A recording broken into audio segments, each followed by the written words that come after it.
Ivor S.K. Welcome to 3RPC-FM and thanks for joining us. Hey, Anton. Thanks, mate. Thanks for having me on. I really appreciate it. Oh, that's our pleasure, mate. Look, we're talking all the way from New Orleans in the USA, of course. It's a long, long way. I'm in the southern swamps. Yes, it's about a 17-hour flight from Dallas, I believe. So Right. It is quite a journey. Fantastic. Look, it's I guess it's summer. It's summer over there, isn't it? So I guess it's a little bit warmer than what it is over here in southwest Victoria.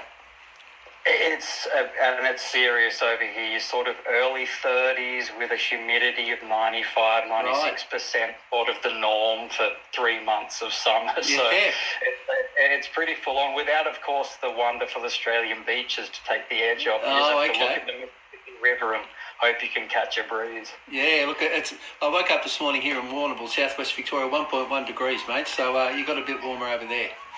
I'm so sorry. I have to channel some warmth your way. Yeah, thanks a lot. Look, your latest single, Sweet and Low, was released recently. Congratulations. What a fabulous song. Hey, thanks very much, mate. It's been a long time cooking, but I'm stoked to have it out finally. Yeah, no, it's great. It's can you tell us a little bit about the song, the inspiration behind it, how it came about? Absolutely. Sweet and Low is actually an artificial sweetener that you'd find on most cafe and restaurant tables, particularly in Southern America. Oh, right.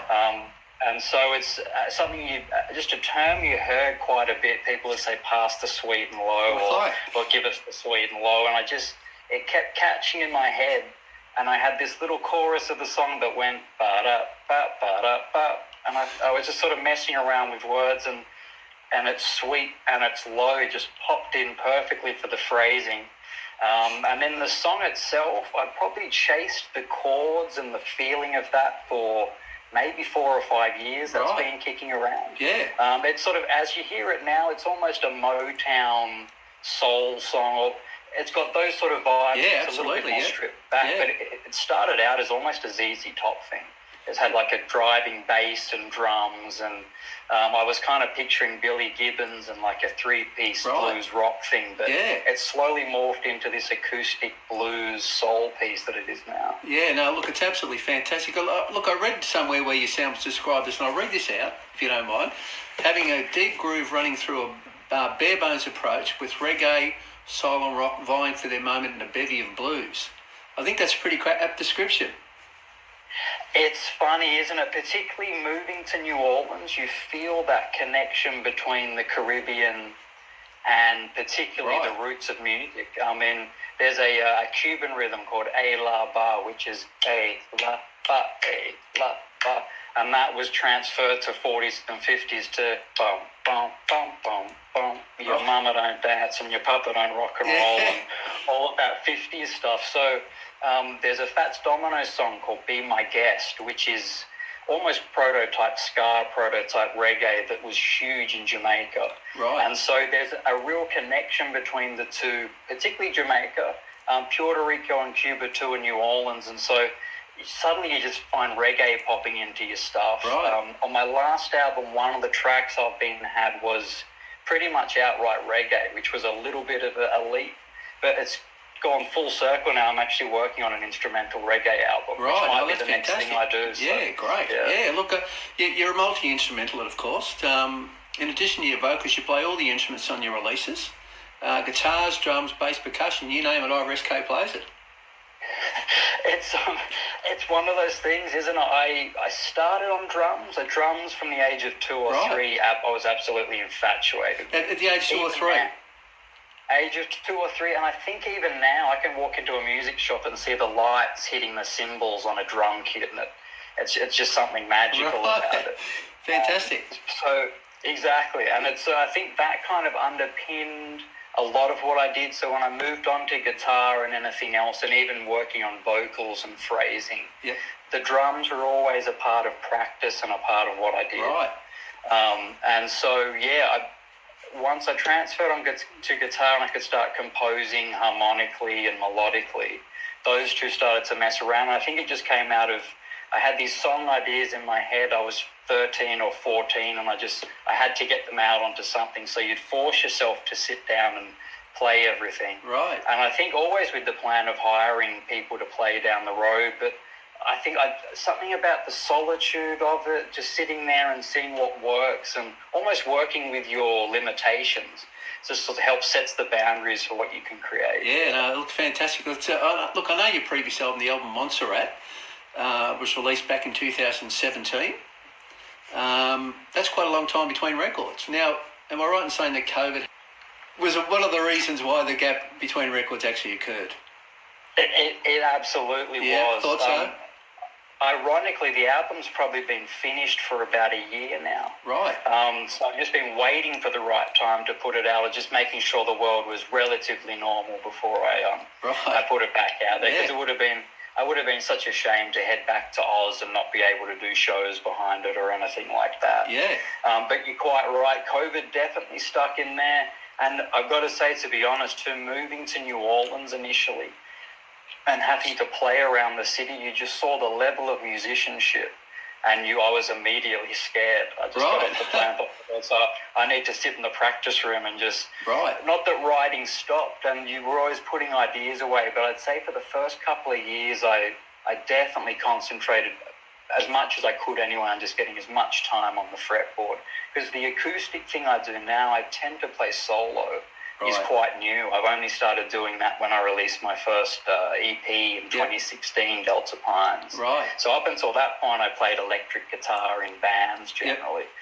So the first 2 years in New Orleans, you got to hear all these fingerstyle blues players and ideas that you'd never heard before. Right. And so it was almost a couple of years of just taking things on and realizing maybe before I step my foot in the deep end of the pool, I should get a few more of the basics. No, that's great. And so you felt ready. You're ready to go. And so the album, look, Sweet and Low is their first taste of the upcoming 15-track album, Mississippi Bound, which we're just talking about, of course.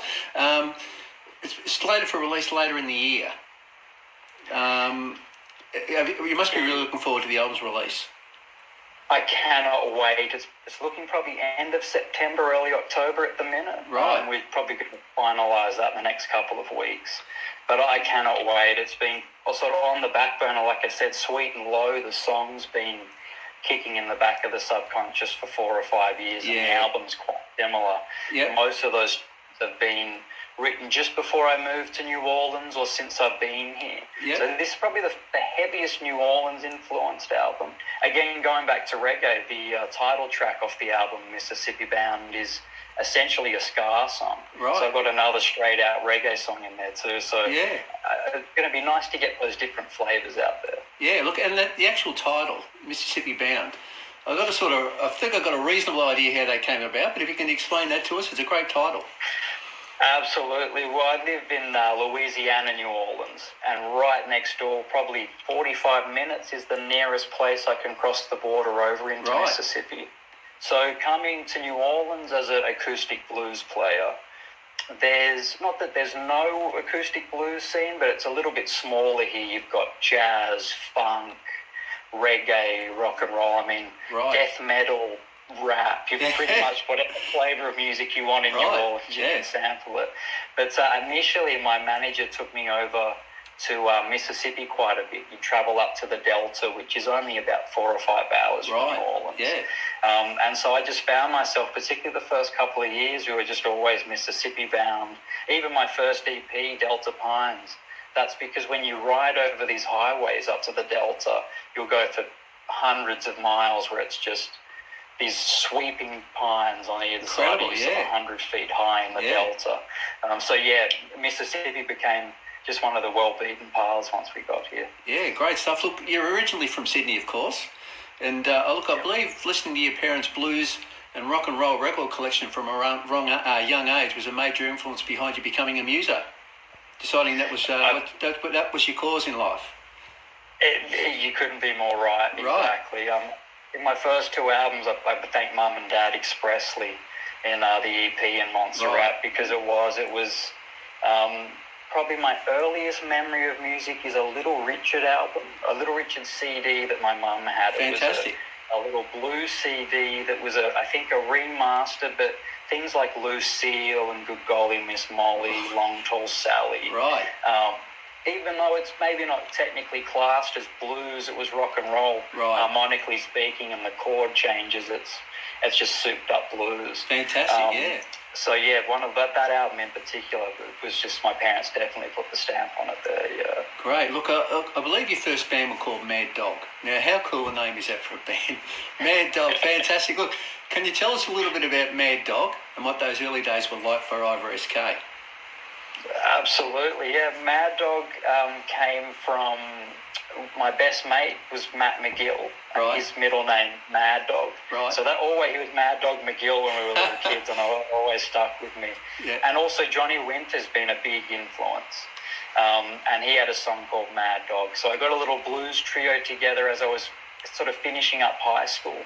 And it was fantastic. We got sort of the Eric Clapton songbook out, B.B. King, Freddie King, right. and did a lot of those blues power trio stuff. And brilliant. we were the only band in our area, I guess, doing that up in the northern beaches of Sydney. So you got to play with some great acts, some older blues guys who lived in the area, and it was just very formative. It gave you an idea of what it was like to work in the blues idiom at that age. No, that's fantastic. Look, and you made the big decision a while ago to base yourself in New Orleans. Are you missing Australia? Yes, definitely. I mean, particularly like I was saying, it's summer here at the moment and it's sweltering. Right. It's about, I think it's sort of, it's 30, 33 degrees every day, nearly 100% humidity. So things like the beach, things like grabbing a Buffalo Bill or like a paddle pop, right. or little things like Mum and Dad sent a little package a couple of weeks ago, and I got some Arnott shortbreads and just little things like that. Or I guess even the Australian nature, just sort of the way we are, Australian humour, just little cultural intangible things like that as well. Fantastic. Look, I know while you've been in America, you've performed at some really famous venues. I've got a few names here. I like the Chiquiwawa. That's fantastic. And I'll try it, New Orleans. See, I've been saying New Orleans. I noticed you've been saying New Orleans. Actually, my wife and I went to New Orleans many years ago, and we picked up that it was New Orleans. So, and she said, when you talk to Ivor, say New Orleans. So somehow, but anyway, I'm getting off the point.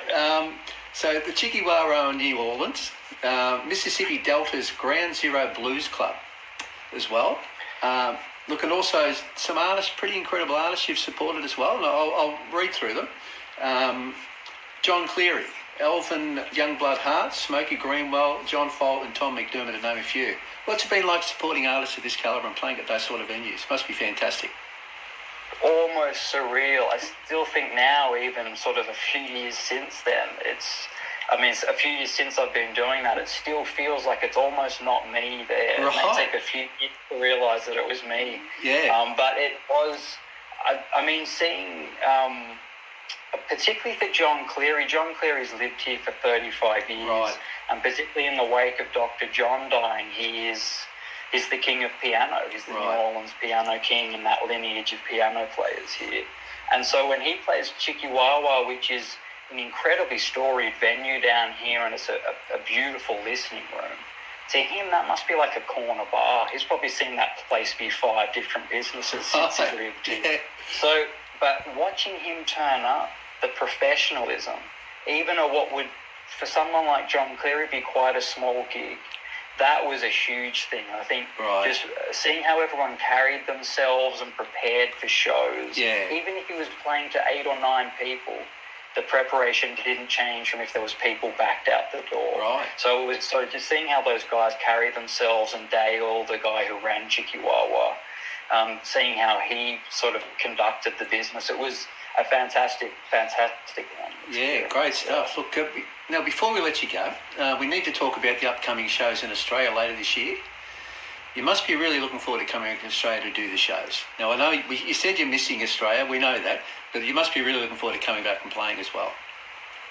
I cannot wait. I should be back in Australia from the end of October till mid-January, so I get a nice chunk of time at home. I'll at least be travelling up and down the East Coast to play at the very least, and I'll certainly be down to Melbourne as well in Victoria. Yep. So yeah, I cannot wait. And I've not been home to I mean, I've released Montserrat and moved to America. Right. So I've not really had a chance to come back and play a proper extended time at home. So I cannot wait. We can't wait to see you, mate. With have you seen, a bit early for venues and dates at this stage, I guess. So it's in the planning stage, is it? It is, but I've had a few come back this week. So in the next week or 2 weeks, I should have some confirmations again, and it's all taking shape. So very exciting. Fantastic. We'll stay tuned for that. Look, thanks so much, Ivor, for joining us today on 3RPC-FM. It's been an absolute pleasure. Thank you so much for having me, Anton. It's been a pleasure chatting. Glad we could catch up. No worries. Look, and good luck with Sweet and Low, and also the upcoming album, of course. Can't wait to see you in Australia, mate, at the end of the year. Thanks very much, mate. It means a lot. I'll hopefully be back before I can know it, playing some tunes. Great stuff, mate. Thanks a lot. We'll catch up again soon, eh? Absolutely. I would love to, mate. Thank you. Okay, mate. Thanks a lot. Bye.